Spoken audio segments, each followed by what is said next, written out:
السلام علیکم ورحمۃ اللہ وبرکاتہ۔ بسم اللہ الرحمن الرحیم۔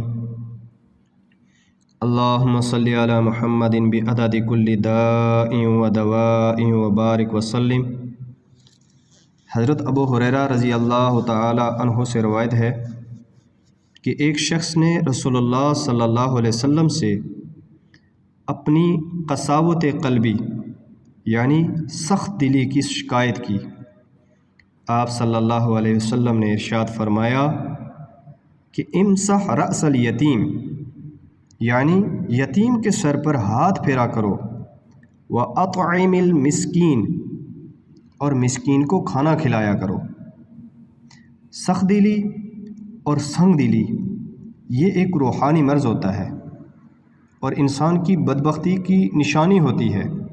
سائل نے جو رسول اللہ صلی اللہ علیہ وسلم سے اپنے دل اور اپنے روح کی اس بیماری کا حال عرض کر کے وہ آپ صلی اللہ علیہ وسلم سے اس کا علاج دریافت کیا تھا۔ آپ صلی اللہ علیہ وسلم نے ان کو دو باتوں کی ہدایت فرمائی، ایک یہ کہ یتیم کے سر پر شفقت کا ہاتھ پھیرا کرو، اور دوسرا یہ کہ بھوکے فقیر کو، مسکین کو کھانا کھلایا کرو۔ اللہ عز و جل ہمیں اس حدیث کو سامنے رکھتے ہوئے اپنی زندگی بسر کرنے کی توفیق نصیب فرمائے۔ جزاکم اللہ۔